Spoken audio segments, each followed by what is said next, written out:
Ladies and gentlemen, welcome back to another episode of Market Watch Mondays.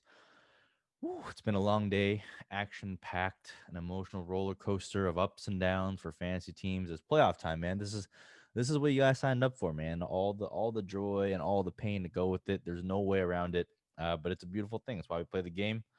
It's the thrills. It's the thrills that really get us there. And man, were there some incredible highs and some incredible lows, but mostly highs because it was a pretty damn good fantasy week. So hopefully, those of you that were in the playoffs, you've advanced and moved forward. Good luck to those of you in the championships. I had a few teams move through, so I'm so far, so I'm pumped about that. I have a couple more kind of in contention as a little bit of a dog, but you never know. Something can happen. Anything can happen in the playoffs. It's just one game, 1 week, one player goes off, and they kind of put you through, and you never know who it is. But when it does, ooh, it's a beautiful, beautiful thing. But look, we've got another episode here. We've got a lot of content to cover, and you know the deal, man. Like I'm gonna talk a little bit about the players of the games that I did see because I did actually watch all the games today. If you follow me on Twitter, you would have known because I put out probably 90,000 tweets during the games. But then we're gonna go into the strategy piece, and the strategy piece this week I think is gonna excite all of you, especially for those of you that are eliminated from the playoffs and are looking forward to the 2021 rookie draft. But even for those of you that are in the playoffs, you still want to be looking forward and thinking ahead. Got to stay ahead of the competition. Remember, man, as Ray always says on the last week's episode, if you guys saw it, shit is chess, not checkers. You got to be thinking 2 steps, 3 steps, 4 steps ahead. And that's the whole point of this show. Hopefully, we've gotten you there throughout the season. And now it's my job to get you through the off season and really build your teams and build that dynasty, right? That's what we're playing for. We're not trying to just play for one win. We're trying to play for two, three, five, four, six. I don't know. The counting there was weird. I don't know how to count. I'm an idiot, but you get the drift. You want the Patriots level, Tom Brady, Belichick esque dynasty. You want to be the Patriots of your league, not the current Patriots. The current Patriots stink. It hurts to be a Patriots fan right now, but the the Patriots from the last 2 decades. The Tom Brady, Belichick, unstoppable powerhouse winning teams, playoff contender every year, championships every other year. That's what you want your dynasty team to be. And the only way to get there is through the rookie draft and understanding the rookie draft and the incoming talent. So before we get to it, though, man, you know what time it is. Hit that intro. Mm-hmm. Mm-hmm. Mm-hmm.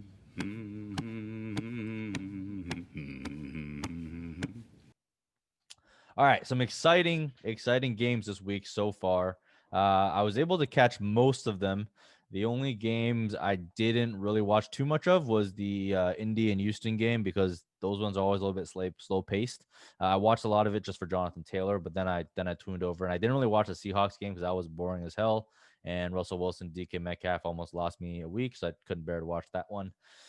But man, where do we begin? Let's see. Before the game started, I tweeted out all the rookie running backs that were basically, they were teed up for some pretty good matchups, right? You got Jonathan Taylor, obviously he went pretty ham. Had a pretty good game there. DeAndre Swift went super ham, had a couple touchdowns. Good to see the coaches go back to him despite fumbling with that reach over in the end zone.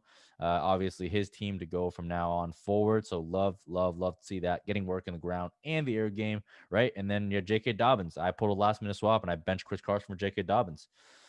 Might have looked really stupid. Turns out it worked out because Chris Carson got vultured by Carlos Hyde. And, I was just worried about the committee of Hyde plus Rashad Penny coming back and also Washington's run D being pretty stout.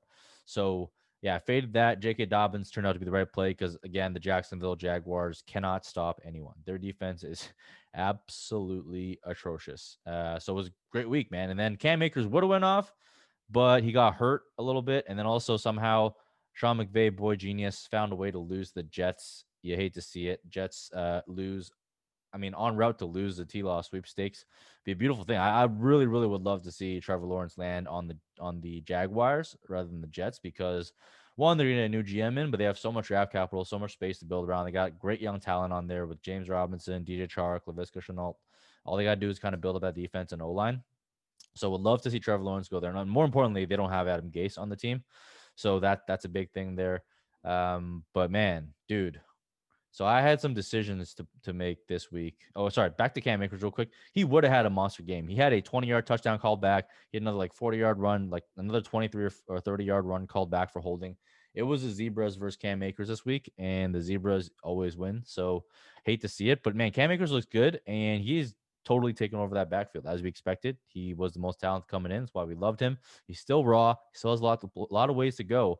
But man, if you went all in on this rookie running back class, which is pretty much what I did across most of my leagues, you're looking really good for 2021, man, because this is a great first year for a lot of these rookies.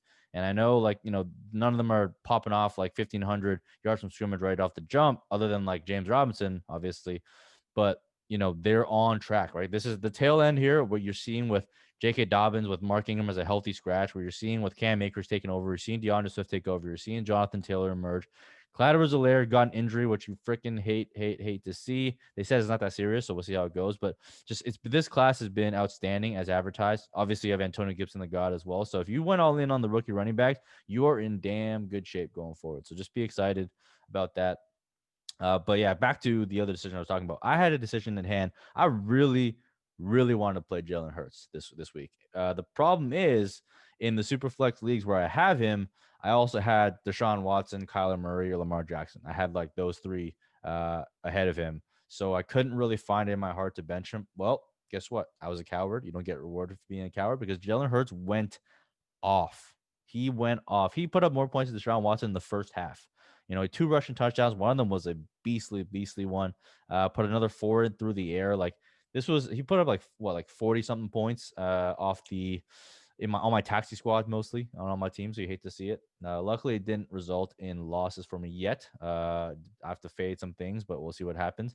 But man, he looked freaking outstanding. And it kind of goes back to the offseason, right? Like, I really love Jalen Hurts. I actually had Jalen Hurts ranked ahead of Justin Herbert before the draft. And obviously that was stupid because Justin Herbert's, a really, really good quarterback. That just speaks more to like my belief in Jalen Hurts as a fantasy asset, as a quarterback. I think, one thing I preach a lot is like betting on serial winners and people that just win in and out throughout their careers at the highest level, because we don't really have any insight into the psyche of a player, right? And players will tell you, coaches will tell you, evaluators will tell you, this game is more mental than it is physical. Because at the level where they're at, they're all peak athletes, right? They're all incredible athletes. As much as we love to shit on guys like Singletary and Montgomery for their athleticism, they're still peak elite athletes, right? They would put all of us couch potatoes to shame. But they're like, so that's not the best, or the single factor that you lead to. And because we're not in the room evaluating these players, the only insight you have is what they've done on the field, right? And if you look at the profile of Jalen Hurts and what he's done, he was a winner in high school. He went to the nation's top program. He was a winner at Alabama, right? And even though he got benched for Tua Tagovailoa, who's also a great prospect, obviously, he still, stuck it out tough, right? What did he do? He rode the bench, he supported his teammate. And in the college football playoffs, when Tua struggled and got hurt, it was Jalen Hurts who stepped in against Georgia to actually lead him to the win. So, and then he went to Oklahoma. What do you do? Put up a Heisman-esque year. If it was not for having to be in the same thing, same sentence and same class as Joe Burrow's absolutely historic season, he might have had a shot, man. He had a great season. And I don't care what conference you play in, but if you put up the numbers that Jalen Hurts did, both on the ground and through the air, you were a goddamn good football player, and you were a proven winner in my book. And that's why I love him. I love him. I love guys like him. I love guys like Deshaun Watson. These are proven winners. And always, like, I struggle in my mind that like NFL continues to like kind of like push that aside in favor of like looking at more raw, like athletic intangibles, like like arm strength and all this stuff. And the fact that they're not a traditional like statue passer, therefore they're not accurate and they can't process the field. Look, Jalen Hurts has holes, right? Deshaun Watson had holes when they're coming in, but the fact of the matter is they both won on the greatest stage in college, and that goes to something, and I care about that. But beyond that, like, they were both just good quarterbacks too. So, I understand Jordan Love hasn't played. It's not really shade to Jordan Love. I've had Jalen Hurts way, way, way above Jordan Love even before the draft and before all the prospects. Even after the draft, and I saw Jalen Hurts got first round capital, and Jalen Hurts had second round capital and Jordan Love had first round capital. I was still all in on Jalen Hurts. I was drafting Jalen Hurts in rookie drafts everywhere because of the Konami code and because of the fact that he was behind a quarterback that's often injured, right? And opportunity would come. We didn't know that Carson Wentz was going to stink as bad as he is and give Jalen Hurts the opportunity, but he did. And now Jalen Hurts is balling out, and he has the Konami code, which is the cheat code when it comes to quarterback position. More importantly, he's looking decent as a passer. I won't say decent. He's still below average as a passer, right? But he's kind of getting it done, and he reminds me a lot about Lamar Jackson early on, right? Lamar Jackson was not a great passer in his rookie year. He got it done mostly on his legs. And if anything, Jalen Hurts is probably doing better as in his first year than Lamar Jackson was as a passer. And I don't think that's a very hot take. Like, Ray GQ said that when he was on the episode last week. And I think it's true, right? I'm not saying go out and trade, Lamar Jackson, Jalen Hurts. I'm not saying that at all. I still think Lamar Jackson is a great buy. He went out and proved him, balled himself this week. Granted, it was against a bottom tier defense, but I don't care who you're playing. If you're playing the NFL and you're putting up those types of numbers, you're a goddamn good football player. And that's what they both are. Jalen Hurts, you can't. Last week we said his value is probably like a late first. After a game like this, you're not going to be able to get him for that, especially knowing that he's going to face Dallas next week. It's going to be hard to pry off people. And if your trade deadline's passed, that's over already. But if you have Jalen Hurts, man, like ride that out because that's a lot of upside, right? If you think about it next year, and we'll get into some of the players, but like other than like Trevor Lawrence and Justin Fields, like there really aren't any locked incoming QBs that I would prefer over Jalen Hurts for fantasy purposes, right? And that's like that may be a bold take, maybe because all the hype is coming in for this class, but like Jalen Hurts already is working himself into a starting job. Carson Wentz is not going to take this back, in my opinion. Carson Wentz is going to have to go somewhere else, despite having his atrocious contract on Philly's books. This is Jalen Hurts, right? This is his job and his job to lose, and he has looked fantastic. I'm rooting for him. Really, really like the player. Really, really like the guy, the dude. He's shown strong mental fortitude, and that's what you need to get done. He's a winner, and he's going to try and get it done. I think Philly with him at the helm is going to be a lot more successful than with Carson Wentz. If anything, just for the morale boost, just for the electricity. Like, I mean, do you remember like trying to watch Philly games before Jalen Hurts was like it was a painful experience. Like you would rather almost get kicked in the nuts because it was brutal. Like watching him overthrow Miles Sanders in the flat, watching him overthrow Dallas Goedert, watching him take sack after sack after sack. Like at the bare minimum, like Jalen Hurts provides playmaking ability. That's what I love about guys like him, right? Like he's not gonna take he'll take a lot of sacks because he's slow when it comes to processing. That comes with more time and more practice, but he'll make plays, right? People will come for him and they will miss because he is an athletic beast. Okay. So that's all to say on Jalen Hurts. He should be, if he's not already, in your like top 12 to 15 dynasty QBs because on upside alone, the risk is there, absolutely there, but the upside alone is immense. So I'm just glad I had a lot of Jalen Hurts. I drafted him, in the third round in some leagues because of how deep this class was. In the second round, where I didn't have third round picks. So I'm just glad to see that he's kind of coming around and getting his own because he's getting the recognition that he deserves. And he was a baller in college, and look at him now. He's a baller now in the NFL. All right, and this could be one of the great QB classes, right? Look at Justin Herbert, Joe Burrow, Jalen Hurts, Tua Tagovailoa. We don't know what Jordan Love will be yet, but if he's good, then maybe he'll also be in that conversation. Personally, I don't think so. I've never been a big Jordan Love fan. But you never know, man. You never know what's going to happen developing a couple of years behind one of the greatest QBs to ever throw a ball in Aaron Rodgers. So it's an exciting time for quarterbacks in this league. And more importantly, with the incoming talent coming in. And that's where we're going to go with this episode. I want to take a look at my very preliminary, I don't want to call it ranked, but my very preliminary view on the first round and the second round of rookie drafts next year, Superflex in particular, to kind of get into the strategy of how I'm planning on attacking the draft. Granted, it's early. Look, it's early. Some of these players that we think we're going to come out might not declare and they might go back. Some of these players, might get injured. Some of these players might not get draft capital, yada, yada, yada, right? So take it with a grain of salt. It's still early, but I'm still early in my process, and these rankings will kind of evolve over time. But I just wanted to take a quick look at where I'm at today and what that means in terms of attacking the draft, okay? So, I preach this all the time, but people always talk about drafting talent over need, whatever, and I get that. But personally, I like to favor more important positions in the rookie drafts at the top, and I will pass on wide receivers in favor of running backs and elite quarterbacks, just because they are a much more scarce position. I mean, if you just look at this year, there's about like 30 something wide receivers you'd be good with starting right now. in your starting lineups, but there aren't that many good running backs, and running backs are rare and they get hurt a lot, right? And I often hear that as a reason to kind of draft less of them because, wide receivers have more longevity and more, they're more stable and better value and they last longer. They don't get hurt as often. And look, all of that might be true, right? But at the end of the day, to me, that's like playing for the 80th percentile outcome, just playing to get in the playoffs. But me, I'm always playing for the win, right? I'm always swinging for the fences, and I will take risks, but I will take calculated risks to make that a reality.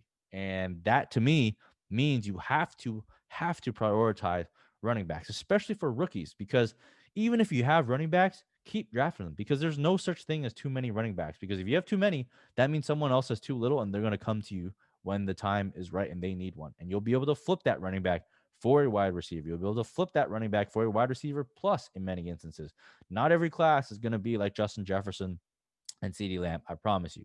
These are some great, great classes, but not every class is going to be like that. More often than not, running backs going to return you early value, and you're going to be able to trade them for wide receivers plus. So as I kind of go through my ranks here, just like keep that in mind, right? And top of the draft, not much surprise. It's Trevor Lawrence and it's Justin Fields. And look, I get it. People think Trevor Lawrence is the greatest QB prospect since Peyton Manning. Is he?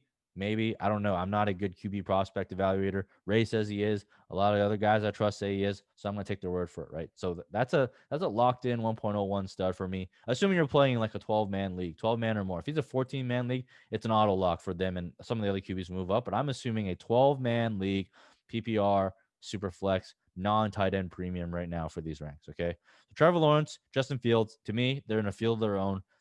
That's like tier one, and there's no other tier ones in any other position, any other position groups other than that. So even if you don't need a QB, take them both because they're going to return value, and you can trade them for a wide receiver. You can probably trade them for a running back even later on down the line. And normally, last year I said to take JT and stuff ahead of the quarterbacks, but that's because JT was in a elite level prospect. I don't think there is that in this year. There's some really, really, really damn good prospects, but I did prefer JT then. And because I don't see that prospect there, and because of how good Trevor Lawrence is and Justin Fields are as prospects, I don't think it's wise to kind of pass on them. So that's pretty boilerplate, like chalk, right? Trevor Lawrence, Justin Fields, easy money. And then after that, I'm going to have this tier of running backs. I got Najee Harris, Travis Etienne, and Javonte Williams. And, most people have Najee Harris and Travis Etienne like by themselves above. And I think that's fair. Here, I'm going to assume that Javonte Williams gets the draft capital. If he gets round 2 draft capital, and there isn't much separating them between Najee Harris and Travis Etienne, I think I'm going to cluster them together. And again, this just goes to just me prioritizing this position because after these three, the running back position falls off a goddamn cliff. And as I go through these ranks, you'll see like after these running back picks in the top 5, I am not even exploring a running back until like the late second round. So there's a huge gap. And the reason why is because the wide receiver and the quarterback class runs really, really, really deep. So I'd rather take a shot on one of these running backs early and then backfill with wide receivers later. It's similar to what I did this year. I focused heavily on getting the Jonathan Taylor, Clyde Edwards-Helaire, DeAndre Swift, and Cam Akers. I had all of them ranked ahead. Oh, and J.K. Dobbins. I had all of them ranked ahead of the wide receivers. And then the reason why is because I was waiting on guys like T. Higgins, LaVisca later on in the second round. I think you can do a similar approach this year because the 2021 wide receiver class, believe it or not, is deeper than the 2020 class. It might not be as top heavy. I think it is. I think it's as top heavy, and I think it's a little bit deeper. So that's why you can kind of follow the strategy. If I have an early pick, I'm going to use it on a running back first and backfill with wide receivers later, and we'll get into some of those talented wide receivers later. Number 6 overall, I got Jamar Chase as my wide receiver 1. He was an absolute stud last year. Played with Justin Jefferson. I mean, if Justin Jefferson was the second guy to Jamar Chase, I can only imagine how good Jamar Chase is, and he hits all the analytical metrics, plus all the film guys love him as well. Film guys that I respect. So when film and analytics align, man, that is when you get the biggest hits. So Jamar Chase for me is the wide receiver 1 of this class. Next up, I got Rondale Moore here. Rondale Moore and Jamar Chase used to be like very, very close to me. I think they've separated a bit because I've been following some of the NFL guys that are in tune with the NFL, and I'm a little bit worried he doesn't get as high of the draft capital as we want him to. let's say, but if he does get first round draft capital, then he's kind of like vaulting right up there. But also he's a little bit more landing spot dependent than Jamar Chase. Jamar Chase can kind of go anywhere and he'll be a stud, in my opinion. Rondell Moore really has to land in a system that knows how to use him. Like if he lands on the Jets or some shit, that's going to be painful, painful, painful, painful. All right. So Jamar Chase, he's kind of leading that wide receiver group. Then I got Rondell Moore and Rashad Bateman. A lot of people have been off of Rashad Bateman. Personally, I'm still a big fan. That entire offense kind of took a little bit of a dump, but if you look at his analytics and his advanced metrics, he's kind of still getting it done, right? He's still at 30% plus market share of receiving yards, and what that means is the yards that he has divided by the total passing yards of the team. And the reason why that's more important is you want to see how he performs relative to competition on his team, right? If he's dominating on his team, but his team sucks, like you want to know that rather than just looking at raw yards. Raw yards is never the answer. And I'll probably have an episode. Someone asked about this, and I'll have an episode later on in the offseason going over how to calculate a lot of these metrics, when to use them, how to use them. So I'll go into that in more detail. But just know for now that like if you have above 30% market share receiving yards, that's pretty damn good. Most people use Dominator. TDs don't really matter as much. What you want to use is what you want to focus on is the yards. Okay. So Rashad Bateman, a bit of a down year, but true freshman, 18-year-old breakout, playing alongside man, I'm blanking on his name right now. Tyler Johnson. Both of them dominated, but he made Tyler Johnson an afterthought in the NFL draft because people said Tyler Johnson did not have the juice. I promise you, Rashad Bateman has the juice. He came back for another year. I thought he could have just sat out and just been a first round pick. So maybe that wasn't the greatest choice, but he's been a baller. He's balled out year 1, year 2, and he's still doing pretty well in year 3. A little bit of a downfall from year 2, but not big enough for me to worry about. So a lot of guys had Rashad Bateman as their wide receiver 1, ahead of Jamar Chase, ahead of Rondell Moore. I was never there. He was kind of always in that wide receiver 3, wide receiver 4 spot. But now I think people aren't talking about him enough. So I think he might be a value, right? So this is why he might even be lower. And, a lot of people are going to have Devontae Smith as their wide receiver 1. I have him a little bit later. I am concerned about him being a senior. It's like I said, right? I'm not going to totally kill him because a lot of film guys I trust really, really like him. So I'm not going to be like, hey, this guy stinks and he's off my board. But I'm not going to put him over guys where I have film to back it up and I have analytics to back it up. And, Devonta Smith, as good as he is, man, as incredible as he looks, trust me, I'm rooting for him. There are some red flags there on his profile that I can't really just like get over the hump for. So just a reminder that like I have these ranks, but you're going to be able to get these guys probably a couple guys down because other people are going to have someone like Devonta Smith even higher than I have him. Okay. And then number 9, my boy, love him, love him, love him. But Seth Williams, he is an absolute monster. And I probably have him higher than most people have him because like I think most people are going to look at counting stats, and his counting stats aren't great because he's playing on Auburn, which is a run first offense. They don't really pass very much. And when they do pass, Bo Nix is passing, and Bo Nix freaking stinks. So don't let that fool you, though, because Seth Williams is an absolute monster. He is huge. He's a beast. He's like 220, 230. If he tests well at the combine, if he blows it up, it's going to be pretty interesting. But they just don't make guys like him anymore. He's, what is he, 211? Yeah, 6'3", 211, towering, built in that true alpha wide receiver 1 build. It's a rare instance you get guys like this now, right? Because a lot of guys now are like more hybrids. They're, slot guys, whatever. But he has that true alpha size. And when he plays, I'm not a film expert. We're not going to pretend to be. But when I watch him play, he dominates with the ball in the air. Is he going to run the most crisp routes? Hell no. Not even close. He is not a route running god. He is not even a route running dude. He's not even I wouldn't even say he's an above average route runner. But what he does do is he wins when the ball is in the air, and he wins with physicality, and he wins in the SEC, playing in the toughest division, playing against toughest cornerbacks, and playing with one of the worst quarterbacks in the SEC. So it's an accomplishment there. Similar to Rashad Bateman, this guy's been dominating his team for a while. He's at like 30% plus market share and almost damn near 40% dominator throughout his time in Auburn. And he started balling as soon as he was a freshman when he stepped on the field. So that's what I love to see. You love to see guys dominate from an early stage, improve year on year, and like basically that is a trajectory that you want to see. And I get it. Look, people are going to put Devonta Smith ahead of him, and Devonta Smith, for better or for worse, is probably going to go ahead of him in rookie drafts. But to me, That's a big W because that means I'm going to get him in the late first, potentially the early second, depending on who else also has guys like Jalen Waddle and stuff ahead of him. All right. I think Seth Williams is a locked and loaded top 5 wide receiver in this class. He's not going to beat you with the routes, but he's going to win the way that Des Bryant won, right? And Des Bryant, if you guys remember, was a freaking stud in his prime. You do not need to have separation. You do not need to be a route god every time in order to win in the NFL. Like Cortland Sutton is someone like that, right? That went in the NFL, was not a route god, but developed in that area. But what's hard to develop in, you can kind of go one way, right? You can always develop better as a route runner, but you can't teach guys to be elite in traffic and mossing guys and just be incredibly good and physical at the catch point. That is a skill that is hard to teach. So some guys have it, some guys don't. Trust me when I say this. Seth Williams absolutely has it. I really, really hope he gets the draft capital. If he gets day 2, like second round draft capital, I'm going to be all the way in on Seth Williams. The same way I was all the way in on T. Higgins, who also was not an elite route runner, but he won in very similar ways in terms of being great at the catch point. And even though he's not the fastest, he's able to tower over guys. And you saw him do it in the NFL with Joe Burrow. I really hope Seth Williams lands somewhere with a decent quarterback. So he doesn't get put on that Allen Robinson trajectory where he just plays with shit quarterback to shit quarterback to shit quarterback. If he gets a good quarterback that's willing to sling it,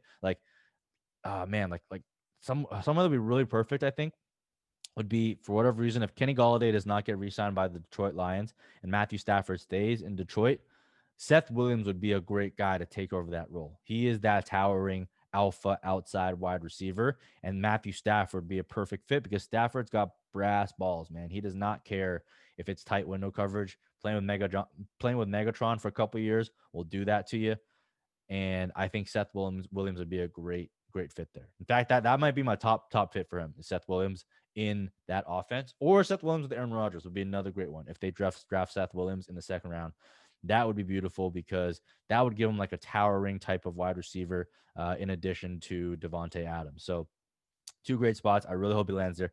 That's one of my top wide receivers. He's my current wide receiver 4. Like I said, probably higher than most, but I believe in him, and I think you should too. Next, from picks 10 to 11, 10 to 13, there's a little bit of a positional run, right? This is where I think this is where I have the quarterbacks ranked. And depending on where they go in the draft capital, they might have to go higher. Like I have Zach Wilson at number 10, Mac Jones at number 11, and then Kyle Pitts at number 12 and Trey Lance number 13. Let's cover Zach Wilson, Mac Jones first. I have them back to back. Mac Jones is like Ray said, he's probably a more pro-ready quarterback. In this range, though, I'm trying to chase the upside, and I think Zach Wilson has been outstanding. He had a great season, and just given where all the hype is from some of the mainstream NFL guys like Daniel Jeremiah and guys like that, he could absolutely have a Joe Burrow-esque, like a Joe Burrow light rise in this draft. He's never going to go ahead of Trevor Lawrence because Trevor Lawrence is the football Jesus. I've seen some people put him ahead of Justin Fields. Personally, I'm not there. I think Justin Fields is a tier above him, but I could totally see Zach Wilson kind of going within the top 10 picks, right? And if he gets a top 10, top 8 pick, like you're going to have to move him ahead of guys like Seth Williams and potentially Rashad Bateman because that's draft capital you can't ignore depending on what team he goes to, right? So Zach Wilson, and I'm chasing upside here. So Zach Wilson and Mac Jones. Mac Jones, again, not like the sexiest pick, but he's been balling out in Alabama. He is a traditional quarterback, right? And I think Ray had a great comp for him last week when he was on the episode. He said Mac Jones is like Kirk Cousins, and I am a Kirk Cousins truther. I think he's underrated. I think he's underappreciated by Minnesota Vikings fans who don't know a damn thing about what they have. You know, like you guys had freaking Case Keenum, right? And you guys think like that's better than Kirk Cousins. I don't know what you guys think. Like Minnesota Vikings fans and Washington football fans, I don't get it because you guys had Kirk Cousins and he's not elite, but he's well above average. He's a good quarterback, and you can't hope for much more than that when you're in the NFL. So Mac Jones, kind of like that. I would love to see Mac Jones on the Patriots. That would be fantastic. Give us something to root for. Obviously, you know, Cam is kind of a little bit past his prime and not the answer. I love watching Cam, support Cam. Don't get me wrong, but I would love to get our future kind of signed up with Mac Jones there. And then I kind of struggled a little bit with this one. Honestly, like depending on where like Trey Lance goes, he might leap Kyle Pitts. And I'm a big fan of Trey Lance. Again, chasing that upside of the dual threat quarterback. I love the Konami code. If Trey Lance goes ahead of Mac Jones in the NFL draft, I will probably have to move Trey Lance ahead of Mac Jones. If Trey Lance goes ahead of Zach Wilson, I know Jeremiah loved him as well. Like these three quarterbacks is really going to be. I'm going to let draft capital do the speaking for me because I'm not the greatest QB evaluator at all. So I'm going to let draft capital do the talking there. But again, it just goes to show you how deep this class runs, right? You got in superflex drafts, these three guys are going to push other guys down the draft. They're going to push talent down the draft board. And especially if they get early first round capital, you're going to be interesting. And the only interesting thing here I want to talk about here is Kyle Pitts, right? Man, don't get me wrong. I love Kyle Pitts. He's probably, one of the best tight end prospects to come out in recent memory. If we think back to, he's like a souped up version of Aaron Hernandez, right? People don't remember Aaron Hernandez, but he was an absolute freaking baller. And if he didn't have like obviously mental health and concussion issues and straight up murderer dude, he would have been in Dynasty and been a stellar tight end for like many years to come. Him and Gronkowski beside each other. Kyle Pitts puts him away. Kyle Pitts is better than TJ Hawkinson. Kyle Pitts is better than Noah Fant. He is basically a receiver in the tight end position.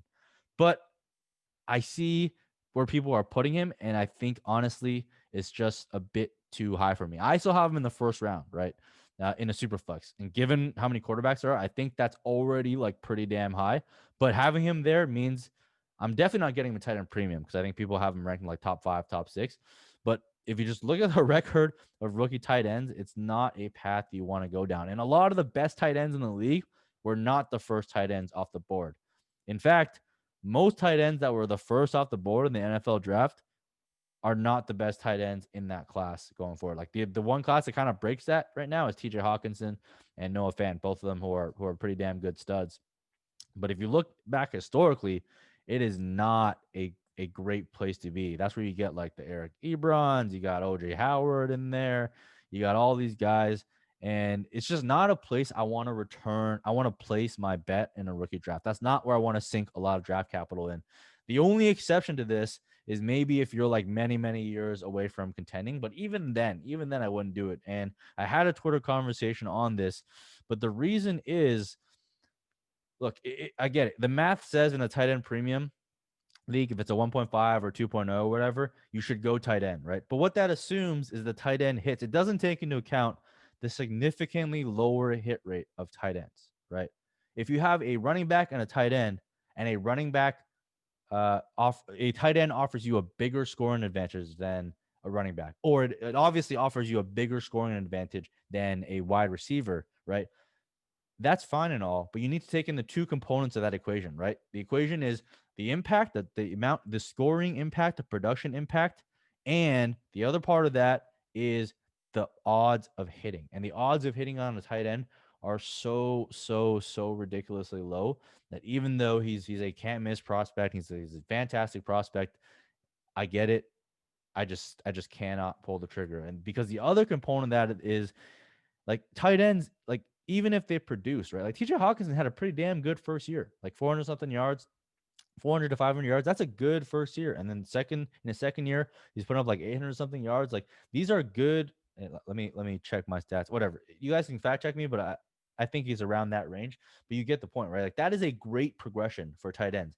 And if you look at their values, they haven't really changed that much. And after his first year, the value went down, right? You can almost always acquire tight ends for cheaper because dynasty players are not patient, right? But if you invest in a Kyle Pitts, and let's say he doesn't land on Kansas City Chiefs, or he doesn't land on a team that focuses on the tight end, then you're gonna have to sit on him for like 2 to 3 years. And for me, I'm a volume trader. That's how I get an edge in dynasty. I'm constantly trading players at peaks and valleys to try and like get that gain and capture that value.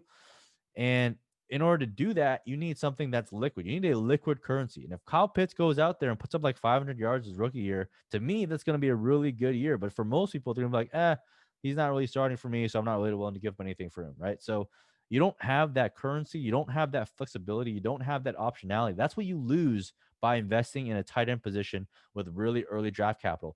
If you're fine with holding for 2 to 3 years and not touching them, do it. Look, I made this mistake before with TJ Hawkinson. And it's funny to say that's a mistake because he was also my guy at my late round tight end pick. And he's the current tight end 3 on the year, right? But it was a mistake to invest in him. I invested in him early with a top 5 pick in tight end premium leagues because I thought, hey, look, this is a really scarce position. I will corner this position. But the problem is I didn't account for the holding time. And I knew he was good and I knew he was progressing good, but I couldn't get any value from him, right? I couldn't get any trades and I couldn't get any gains from him because even though he did good, the market did not value him appropriately. The market does not understand math. That's the problem. Like most people don't, they're not nerds, they're not sitting in spreadsheets calculating the advantage. Like, yes, I think that the tight end at 1.5 is going to give you the scoring advantage that you need, and therefore they should be valued higher. No, that's not how fucking fantasy. That's not how the market works. So the market is not efficient. It's not a bunch of guys that understand the numbers. It's people going off emotions. It's people going off hype. It's people going off Twitter. It's people going off a million different things before being actually rational about an asset. If you were to tell me the market was perfectly rational, then hell yeah, move Kyle Pitts up my ranks, right? I will take him early. I will take him with the top 5 pick in tight end premium. But that's just not how it works. So if you're banking on other people to be rational to get value, that's you're just gonna be sitting there like a lame duck waiting for it, and it's just never gonna happen. So long story short, like Kyle Pitts, amazing, amazing, amazing player, right? If you want to go after him, all the power to you. Just understand that you're gonna be holding him because I did that pony, I did that ride, I did that trick, and with TJ Hawkinson, and I drafted him ahead of guys like DK Metcalf and AJ Brown, who I really liked. And even though he's worked out in the end, today you still have to add on top of him to get an AJ Brown, right? You still have to add on top of him to get a Miles Sanders. You still have to add on top of maybe even to get a David Montgomery now after what David Montgomery's done over the past few weeks. Like it's just not worth it to go after the tight end position when you can get a wide receiver and running back who will most likely hit much sooner and provide you that liquid currency and provide you that trade value. Like you couldn't flip AJ Brown for TJ Hawkinson plus a first easily now. Easily. You could get AJ Brown for like Noah Fant plus a first plus more. Easily. Easily, right? So that's why it's about game theory. It's not that I don't like Kyle Pitts. I don't want people to think that I'm a hater of Kyle Pitts. I really, really like the player. I think he's outstanding. I think he's fantastic. But from a game theory perspective, it just does not make sense to sink really early first round draft capital into him in a class that's littered with stud wide receivers and a few stud tight ends, a few stud running backs, and a few very high draft capital quarterbacks. Like all it takes for you to flip a Zach Wilson is he gets announced starter and he has a good game. Look at Jalen Hurts. Jalen Hurts, someone you could have taken in the second round, early third, and you could flip him for a first plus right now. It will be very, very difficult for a Kyle Pitts to do that. And if you think about Kyle Pitts, right, he's a move tight end. He's super athletic. He's a great, excellent, excellent receiver. But so was Evan Ingram. Evan Ingram after his first year, he had one of the most productive rookie tight end years like ever, right? And he didn't put up 1,000 yards. Like that just like doesn't really happen. So Evan Ingram had the draft capital, was a freaking beast at the combine. If you look at his combine metrics, he is the underwear Olympics king, right? And in his first year, he put up 722 yards, which is outstanding, outstanding for a rookie tight end. And then next year, what happened? He struggled with injuries, yada yada yada. Like it's just not a good bet you want to make. And I think Kyle Pitts and Evan Ingram are actually quite similar in that respect. Kyle Pitts is a better prospect, don't get me wrong, but they're very similar in that like move tight end receiver, almost like an oversized receiver-esque build. And they really need to land in a place that leverages the tight end and really makes him a focal point of the offense. And there are no teams in the NFL that do that for rookie tight ends. They don't exist. Okay. So maybe he'll be the trendsetter. Maybe he'll break all the barriers. And if he does, I'll be incredibly happy for him. But I'm just not willing to bet on that, especially in tight end premium. I will say the only place where I might have some of him is in non-tight end premium because I think that's where you might be able to get him for one of these like late round first picks. And that's kind of where I drafted TJ Hawkinson and Noah Fant when they were rookies as well. And again, like it just like you just got to play it out and see where they are, right? How the cards fall, where he lands. But please, like I'm telling you right now, even in tight end premium leagues, do not go heavy on Kyle Pitts. I would much rather you take a shot on a quarterback, a wide receiver, or a running back and then try and trade for a more proven tight end, someone like a Darren Waller. Darren Waller is always going to be value because people think that, I'm sure the Raiders will draft more wide receivers next year, and people will go through the same cycle of, oh my God, there's too much competition. It's second year Henry Ruggs, he's going to explode. It's second year Brian Edwards, he's going to explode. All this new rookie wide receiver is going to be fantastic, and Darren Waller is going to push to the back. You're always going to be able to find value on guys like that. So don't worry about it. I would much rather trade for a proven tight end than to take my shots on a rookie tight end. All right.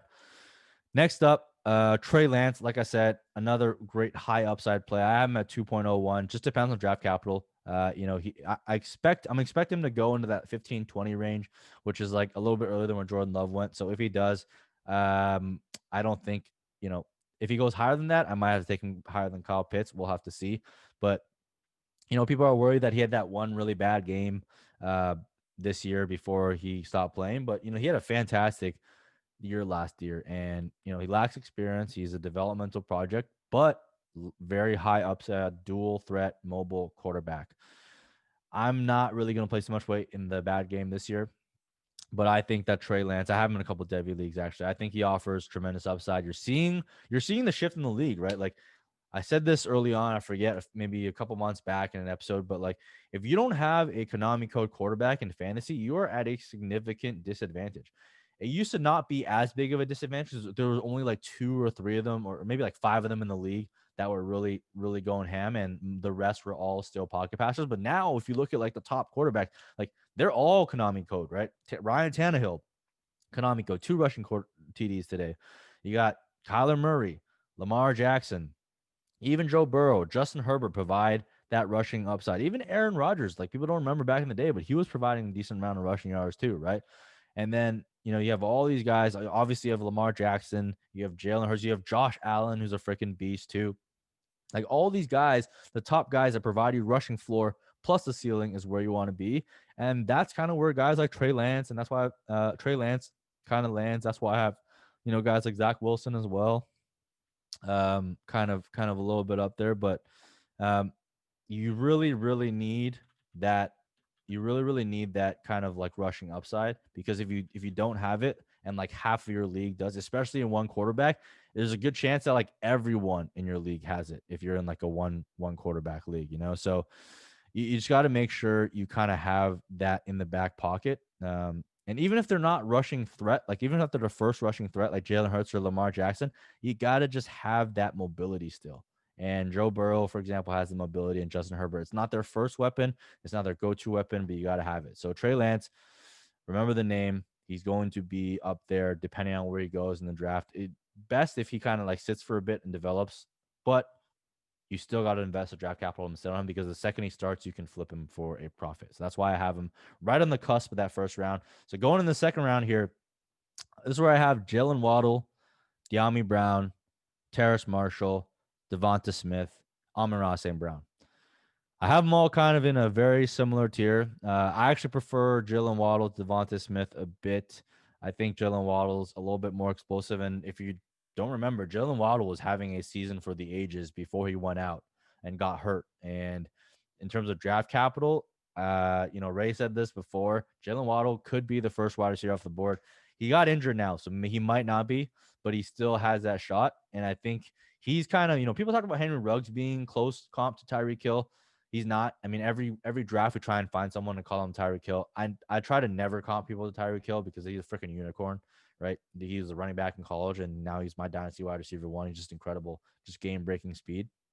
But if anything, Jalen Waddle is a lot closer to Tyreek Hill than Henry Ruggs ever was. Henry Ruggs had deep speed, right? He's one of the fastest guys. He was the fastest guy in the combine, whatever. We'll give him that. But Jalen Waddle, if you see some videos, Jalen Waddle and Henry Ruggs actually raced each other, and they went like toe to toe. But the difference is Jalen Waddle has the short area agility that Henry Ruggs did not have. Like Jalen Waddle with the ball in his hands is much more dangerous than Henry Ruggs ever was. And Jalen Waddle in the air is better than Henry Ruggs. And also, Jalen Waddle was on route to producing really well, right? He got hurt, and that kind of knocked him down a little bit. He's a little bit on the older side, but he's still a junior and an early declare, which I love. So I got Jalen Waddle right here. So I think he'll be good. Hopefully he's healthy. We got to keep track of that. But he is, in my opinion, going to get secure draft capital. That's why he's a little bit higher. And then I got De'Ami Brown. Honestly, I could probably put De'Ami Brown ahead of Jalen Waddle. I'm a freaking De'Ami Brown stan. He checks all the analytic boxes. And more importantly, man, the dude looks freaking good. He's paired with Sam Howell, and he's got the speed too. So we know speed. The reason why I care about speed for wide receivers is because I know that the NFL cares about speed. So if the NFL cares about speed, what that means is they're more likely than not to get the draft capital. That's the main reason why I care about speed.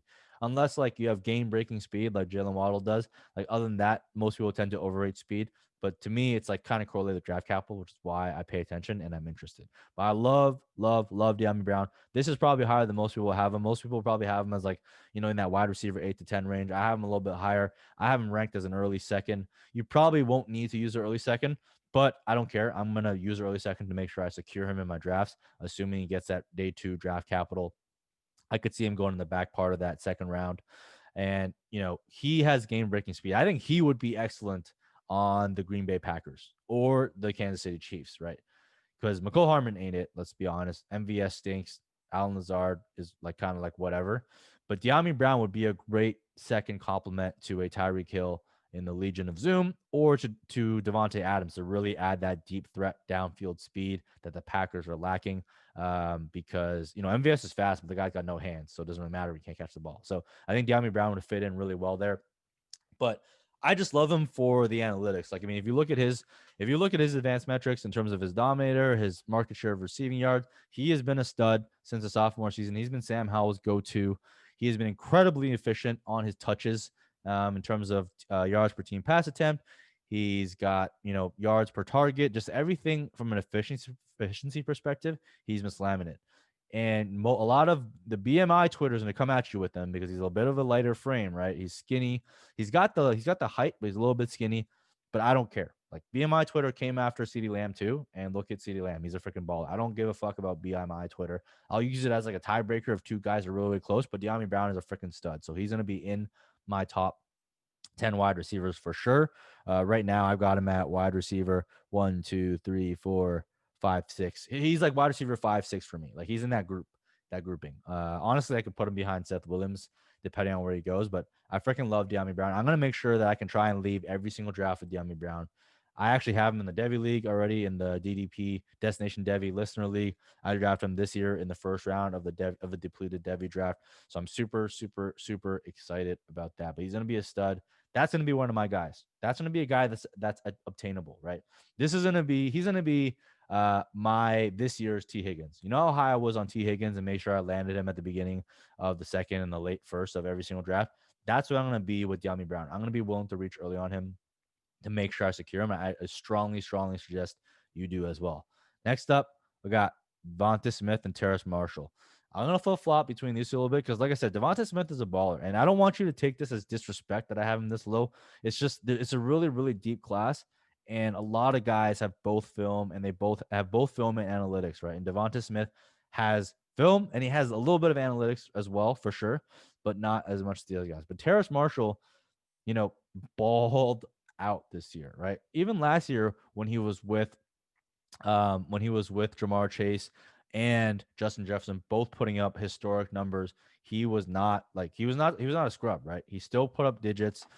Granted, he wasn't able to dominate as much as some of the other guys, but this year, this guy was the LSU offense. And the LSU offense, I don't know if you guys watch college football, but they were atrocious. Regression does not even begin to describe what they were. Clearly, losing Joe, you can't lose Joe Burrow and and Justin Jefferson and Jamar Chase opts out and Clyde Edwards-Helaire is gone.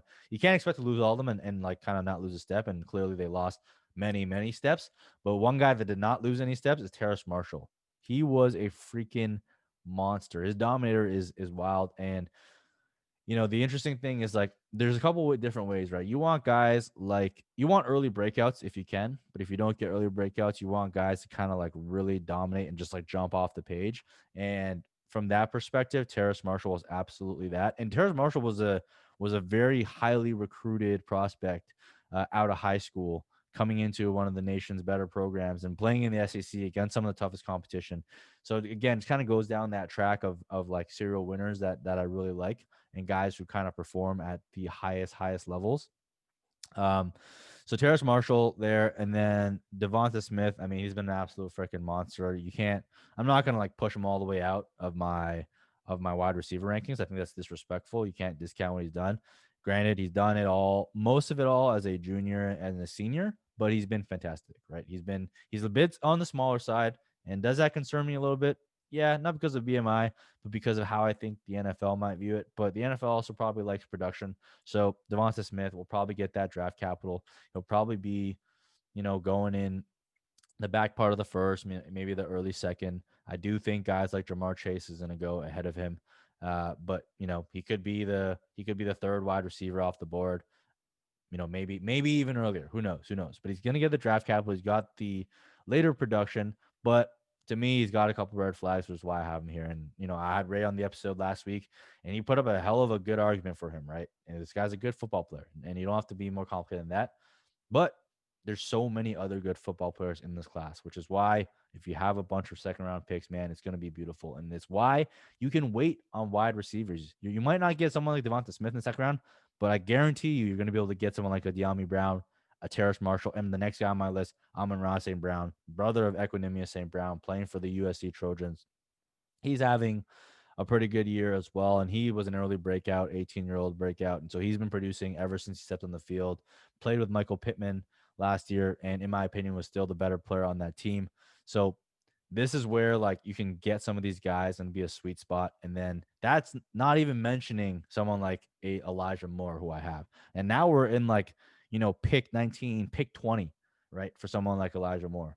And you're talking about late seconds. You're talking about potentially early thirds, depending on who else like other people might have ranked ahead of him. Like people might have Truba Hubbard early. People might have, Kyle Trask early. He was another QB that might get some early round draft capital, like second round draft capital, right? Elijah Moore is a freaking stud on the analytics side. I'm curious to see where some of the film people come in on him, but he has an early breakout. He has been absolutely balling out as part of the Ole Miss crew. He put up 86 catches for 1,193 yards, 8 touchdowns, and he put some work on the ground. 14 attempts for 64 yards. So kind of like a Robert Woods in that respect. Bringing that to his game. He's a junior. He already declared, so he's going to be an early declare. Probably a slot receiver type because he is a little bit on the smaller side. He's about 5'9", 185. So, people might have concerns there, but from a production perspective, he checks all of the boxes. So, and he's the guy you're going to be able to get in the late second round, right? So, if you pass on some of those early round wide receivers, you're still going to get really, really good talent. And that's why I say, from a strategy perspective, you have to go with the QBs at the top. And personally, I'm going to have the 3 running backs ranked first, including Javonte Williams. Like I think Javonte Williams gonna be similar to like a Cam Akers, where like some people are really high on him, some people are not as high on him.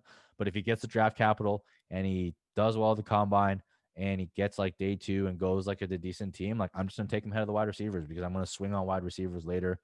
And then that late first range again is where you can slam a lot of the quarterbacks if you guys are in super flex leagues before coming back to these wide receivers. And you'll notice I have not named another running back, and we are almost on the back, like the end of the second round, right? So don't make the mistake of going too heavy on running back in these middle rounds. Like this is where landmines are. This is where like the Devin Singletaries, the Keyshawn Vaughns, like the Zach Mosses, like these guys that just this is where people start drafting for need because they went for wide receiver early and they're like, shit, I don't have any running backs. Let me take a swing on one of these guys over a guy with a much better prospect profile in like a De'Ami Brown or a Terrace Marshall or an Amon-Ra St. Brown or one of these guys, right? Someone in your league is gonna swing there for like a Truba Hubbard or like a Zamir White, right? One of these guys. And that's when you're gonna be able to capture value at the wide receiver position. So you don't want to be that guy. You want to be the guy that drafts like the T. Higgins, the Laviska Shenault. You don't want to be the guy that drafts the Keyshawn Bonds. That is not where you want to be. It's not an ideal spot. Like there's a reason why these running backs are going a bit later. So just make sure you fade that and just pummel the wide receivers in the late first to like early second range over the running backs. That's going to be the money spot, in my opinion. The next up, going to be the first running back that I have for a while, and it's Kenny Gainwell from Memphis, also known as RBU. I mean, they got, Darrell Henderson in the league, obviously. They got Antonio Gibson, the God, who we loved. and is balling out of his mind. They got Tony Pollard. If you guys missed Tony Pollard, better than Ezekiel Elliott. Went out and freaking balled today. With the everyone makes excuses for Zeke, right? Like, oh, it's the O line. The O line sucks. Oh, the QB sucks. Oh, like they're all injured. Everyone sucks. Tony Pollard went up against San Francisco 49ers with the same O line, the same QB, and put up an RB1 overall performance. So look, I love I've loved Tony Pollard. I love Gibson. I even really, really liked Darrell Henderson when he came down. I love Memphis running backs, and a lot of people make excuses saying like they have the best O line and whatever. I don't care. Look, Kenneth Gainwell is the reason why Antonio Gibson did not see as much work as he did in college, and we now know how good Antonio Gibson is. So let that just kind of sink in a little bit. But the problem with Kenneth Gainwell, he does not profile as a 3-down workhorse back. He is probably going to be part of a committee. He's more similar to like an Austin Eckler type than he is like a 3-down workhorse type. So that's kind of why I have him a little bit lower. And I'm kind of curious to see where he goes in the draft. Like I think he's probably going to go in like the 3rd round, which is decent. So if he goes there, I'm going to be all over him. Depending on where he lands, I might even put him ahead of some of the wide receivers, because if you look at his last season, 231 attempts, 1459 rushing yards, 6.3 yards per carry, 13 touchdowns, 51 receptions for 610 yards, another 3 touchdowns. So 2,000 yards from scrimmage. So he's a beast, man. He's a producer, and that's what you love to see. He is a little bit on the smaller side, like I said, 5'11", 191. So not a typical workhorse back, which is why I don't have him in the tier with the other guys, and I'm pretty sure the NFL won't see him that way. But can be a value in the 2nd round. Am I going to take him over De'Ami Brown? Probably not. Am I going to take him over like a Terrace Marshall, Amon-Ra St. Brown, Jalen Waddle? Probably not. Am I going to take him over a QB? Probably not, depending on where he lands, but an absolute value in the 2nd round. And if he falls later than that, I think, there's a chance. I don't think it will happen. There's a chance that he like falls into like day 3 and gets like early 4th round capital, which makes it less appealing. But most likely scenario, I think I see him going day 2, probably in the 3rd round. And if he goes there to a decent team, he can absolutely provide value as part of a committee still. So I kind of like him, and I like him more than Truba Hubbard. I like him more than all the other running backs after him. So I think this might be another running back where I'm looking to target in those like maybe mid to late 2nd round. So look, like I said, it's a big fall off from the top 3 running backs. Like I think the top 3 running backs, the top 5, right? We're now at pick 20. So basically a 15 place drop before I'm considering taking another running back as it stands today. I wish Journey Brown was healthy and could play football. Really, really sad that he can't. But if Journey Brown was here, he would have been in my 1st round as well. Unfortunately, he is not. Big blow to this running back class. But, it is what it is. We trade off one thing. We trade off running backs for really deep quarterbacks and really deep wide receivers. So after that, I got Zamir White from Georgia. This is like, he's a guy where the stats are not going to wow you. But again, it's Georgia. Like, we saw with DeAndre Swift as well. Like they just have a bunch of talent. They don't need to run guys in the ground. So, he's not going to wow you, but he was a highly touted prospect coming out of high school. Unfortunately, suffered some pretty devastating injuries. I think he like blew out the ACL in both of his knees. Finally got to see a bit of him this year, and he looks pretty good. But again, it's just, you're kind of like in these rounds. If he gets draft capital, you take a shot. If he doesn't, you fade him. Not much more to say there. And then I got Kyle Trask. A lot of people are gonna have Kyle Trask, I think, probably in that, early 2nd. I think he's a good bit behind guys like Zach Wilson, Mac Jones, and Trey Lance. I'm sure some will have them in the same tier. Personally, I don't. I actually don't think he'll get the draft capital as well. But if he does get 1st round draft capital, it does change things, right? He'll probably move up a bit past some of these wide receivers, past some of these running backs, just based on scarcity value alone. He's probably going to be someone that gets drafted in the backup role, in my opinion. And if he does, we'll see how he develops, right? So that's pick 22. And then pick 23 and 24 is where I kind of dip back into some of these running backs. Got Jamar Jefferson from OSU, right? He's someone that had a pretty good year and he's having a really good 2020 campaign. He kind of went out his freshman year and balled out. He had like, what is it, 239 attempts, almost 1,400 yards, 12 touchdowns, 25 receptions for 141. So not really efficient on the receiving end, but at least shows that he kind of has enough hands to kind of take those dump offs. But this year he's looked pretty good. He's an interesting prospect. I think it's always tricky with these Pac-12 running backs, right? He's probably more similar to like a Justice Hill than anything. I don't think he's going to get the draft capital, like day 2 draft capital. He's probably going to be like closer to like a 4th round pick, which is why I have him later. But he's an electric playmaker, someone that can get into a committee and maybe make a difference. So that's why I kind of have him here. But like I said, man, if you miss out on those first 3 running backs, you're in deep shit if you need a running back, which is why I have those guys ranked above. And that might not be popular ranking them above elite guys like Jamar Chase, Rondale Moore, but that's just how this draft is going to fall. And I'm more of like a strategy approach guy. I do think you should draft like best players available, like within a right range. But like given how this class is shaping out, I do think that you need to take a swing on some of those running backs at the top end because how deep this wide receiver is. I honestly don't think there is a massive drop off between someone like a Rashad Bateman or like a Rashad Bateman, like a Rondale Moore, Jamar Chase to like a Jalen Waddle, Seth Williams, like De'Ami Brown. Like, granted, they are better, like they're much better prospects, but like from a fantasy perspective, like the drop off just really isn't worth it to like miss out on the running backs, the early running backs, the early quarterbacks. That's just how I see it. Other people can disagree if they want, but that's just my approach to rookie drafts, and it's kind of worked out for me decently in the past. So I'm just gonna stick to it. And then we got Truba Hubbard.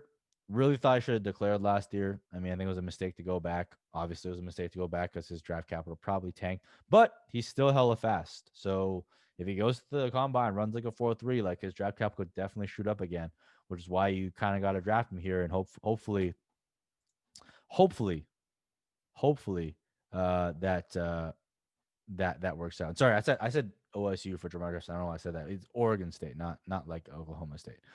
So it's gonna be interesting, right? Like Truba Hubbard last year, probably people would have drafted him a 1st round pick. I wouldn't have. I wasn't not the biggest Truba Hubbard fan. He's got like one trick in his bag, which is just like top end speed. But other than that, he doesn't really bring much to the table, and you kind of saw him get exposed a little bit this year. But he did produce 2,000 yards on the ground. That's not hard. That's not easy to do. So hope maybe an NFL team will take a shot at him. He does not. He again does not profile as a workhorse back. He doesn't have the size, doesn't have the receiving chops, doesn't, and his pass pro is atrocious. So he's not going to be someone that steps in day one and just like starts balling out. I think I heard someone, I forgot who it was. Maybe it was I think it was Noah on Twitter, but not Noah FB God, but Noah Parties or whatever his Twitter handle is. He said Truba Hubbard was like a Tevin Coleman. I think I really like that. Like Tevin Coleman, similar thing, was like a one trick pony. He's fast, and that's kind of like all he got. He's not going to like really break tackles. He's not going to wow you and get lots of yards after contact. That's not his game. If you give him a big hole and point and fire, he'll run through it, and he has the speed to kind of break one away. But again, just not really that exciting for me as a prospect. And look, that wraps up the second top 2 rounds. But here's another reason why I don't really want to invest heavily on tight end. I listed like 24 really, really good players, right?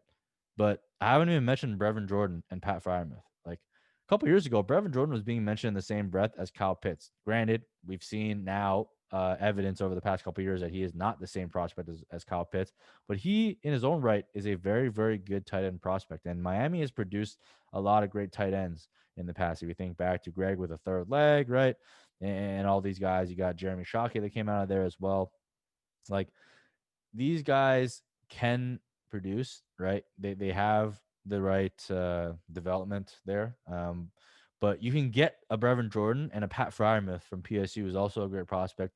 You know, you can get these guys much, much later than a Kyle Pitts, right? I would much rather take a shot on a Zach Wilson, Mac Jones, Seth Williams, Jalen Waddle, like even De'Ami Brown. I would much rather take a combo of that plus a Brevin Jordan plus a Pat Fryermuth than like a I guess call it a Kyle Pitts plus like a Truba Hubbard. like level of prospect. That's just how I think about this as I'm planning this out, right? Like that's the path I would much rather go down. I would take a shot, low draft capital, low investment cost on a Brevin Jordan, Pat Fryermuth. So I can afford to just sit on them for a couple years. If I use a late second round, early third round pick on him, it's not the end of the world if I don't get production from him right away.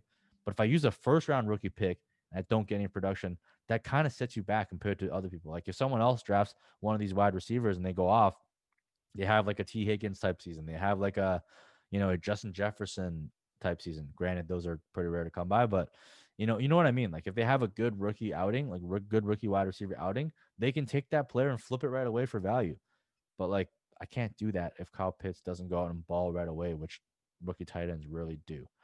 Whereas if I have a Brevin Jordan and Pat Fryermuth, like depending on where they go, they could be good too, man. Would I be completely shocked if a Pat Fryermuth or a Brevin Jordan like produce 80% of what Kyle Pitts does over his career? Like, no, I wouldn't be that shocked, right? Because they're also really good prospects in their own right. So that's kind of why you have to really plan out your rookie drafts, right? Like, I get the notion of like always drafting BPA, always drafting BPA, and that makes that makes sense in a lot of instances, but I really do think you got to play the game theory because there's so many factors at play. There's positional versus positional value.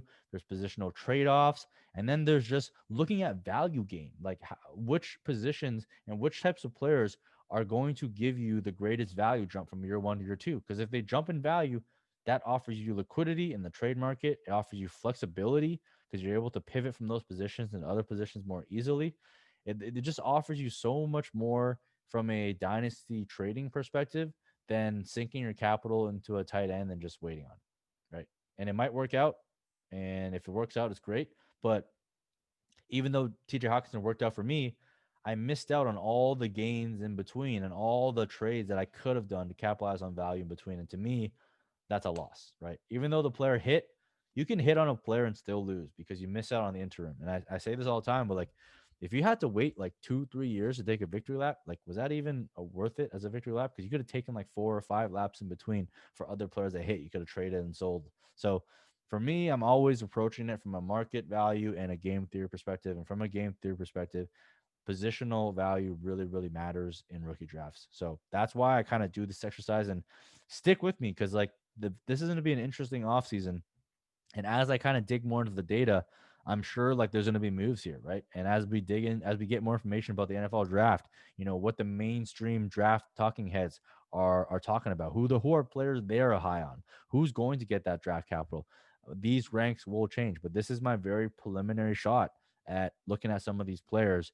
And I think it's a decent one. It gives you a decent picture into how I'm thinking about it, how I'm going to approach the draft. And look, I don't want to get a bunch of Devonta Smith hate mail in the comments. I understand you guys really love him and he's a great player and no denying he's been balling out. But like this is just how I think about it. I like to think about it in terms of analytics and film. I think both are really, really valuable.